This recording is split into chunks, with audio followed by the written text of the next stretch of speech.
part of the story is so Chicago. The night before the lawsuit was to be heard, the sanitary commissioners invited a couple of reporters. They opened the gates in the middle of the night and set the water back. They were saying that a little tongue-in-cheek. By 1900, they were beginning to develop other methods to dissipate sewage. It's a long way to St. Louis. The Chicago River remains reversed. Our southern neighbors are fine. In fact, we won an award for reversing the river. We're considered one of the 7 engineering wonders of the United States. The award was given by the American Society of Civil Engineers. We won it in 55. You can guess what they're after. The other 6, Hoover Dam, Golden Gate Bridge, Empire State Building, Colorado Aqueduct, River Reversal. The 7th, Panama Canal. Tricky. The thing history class. We were taught Teddy Roosevelt got us involved. We're the nation with the money to do the digging. We brag away here. This last bit puts us in our places. Chicago River, here we are on the main branch, had been classified as toxic. We've been upgraded to highly polluted. So no being a braggart on that. Okay, this is Lakeshore Drive Bridge in front of us. If you have a chance to travel Lakeshore Drive while you're visiting in Chicago, wonderful way to see the city. Water on one time, buildings on the other. Lower level is also for cars. You can jog across and ride our bikes. And this bridge is a bicycle bridge. Those leaves open right there in the center, like this, for who? Typically sailboats with their tall masts. And this bridge was done in 1937 with its towers. Come out from beneath, if you look at either side, they are remarkably unruly. They look the same as they did in 1937. FDR came and dedicated this bridge. He warned about the impending dangers fighting in Europe, World War II to come. Only the isolationists did not care for that speech. It's called the Quarantine Speech. It took place on that bridge in 1937. Many years later, Lakeshore Drive Bridge was renamed the FDR Memorial Bridge to us Chicagoans. It's still Lakeshore Drive Bridge. If you're ready for buildings, we're almost always looking to the right. The first development is Riverview by DeStefano. It includes the townhouse. You see the windows, see if they remind you to all the beams. Solid Cordell Bench get a lot of credit for turning us towards the river. The other feature I like to point out, can you see those top 2 floors? Built-in security for visiting dignitaries. I will never forget when the president was here. It's 2 years ago, not the current president.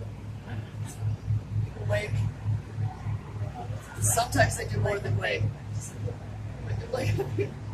But you look up here, this bridge is in the upright position where the president was staying for many years ago. So this built-in security is what I meant to say at that hotel.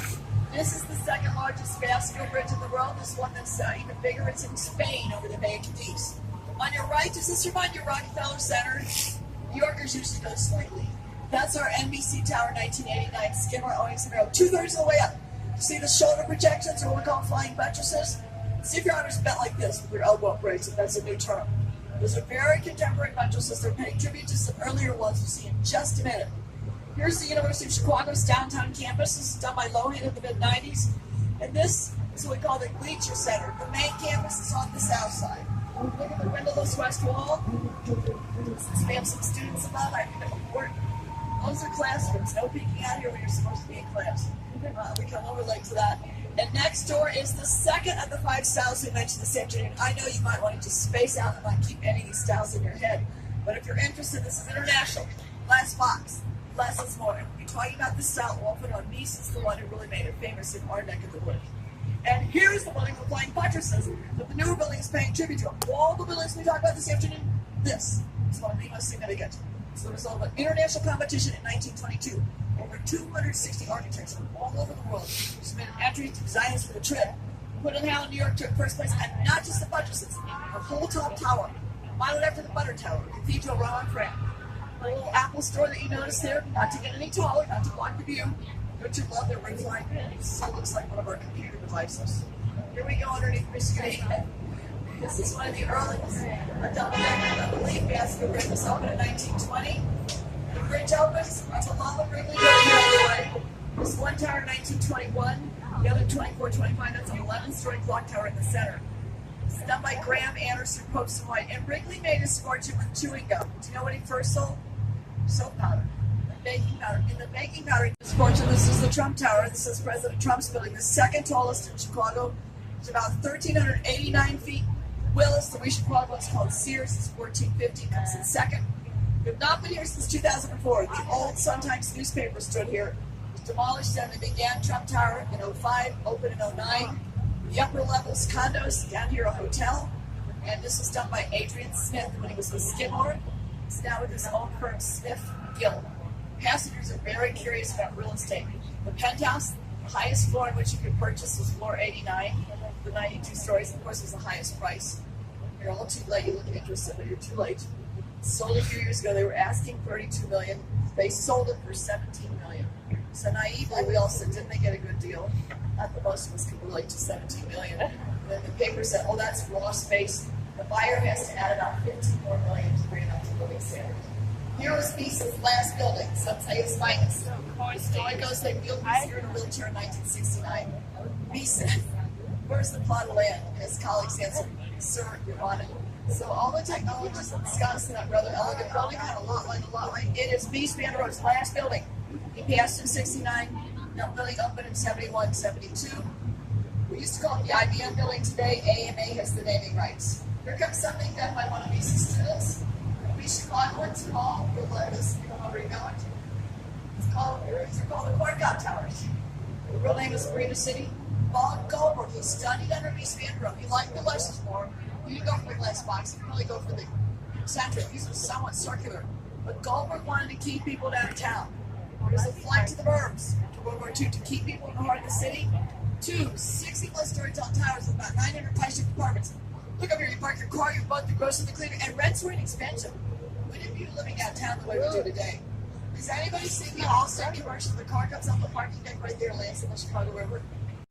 This is what we call Boeing next door. Trains again are beneath.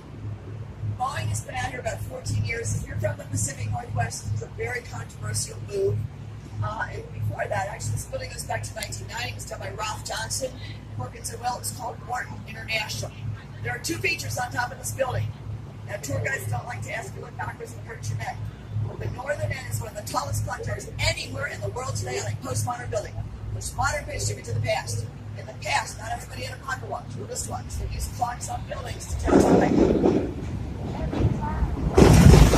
Every time we go on the bridge, it's turning. Yeah. This end of the building, if you want to look back, the supports are exposed on top. Why are they exposed? They had to be. The trains take precedence. The trains switch beneath there, so they had to leave them open. But they didn't have to make them look like a trestle train bridge. Most of us think those look like a trestle train bridge. Next door here on the right, this is Art Deco. This is one of our styles. The verticality, the streamline. Those windows are recessed, so your eye shoots up and down vertically for a second. July Hollow Bridge in 1929. That's a train station. Come in from the suburbs on the train, hop on that yellow water taxi, they ferry you to downtown. Guess who was a reporter when that was Daily News? I have to say, usually people will say Clark Kent or Superman. But there's no correct answer, and you Chicagoans could probably rattle off a bunch of them. And it fascinates me to pass on to you the poet Carl Sandburg actually completes me.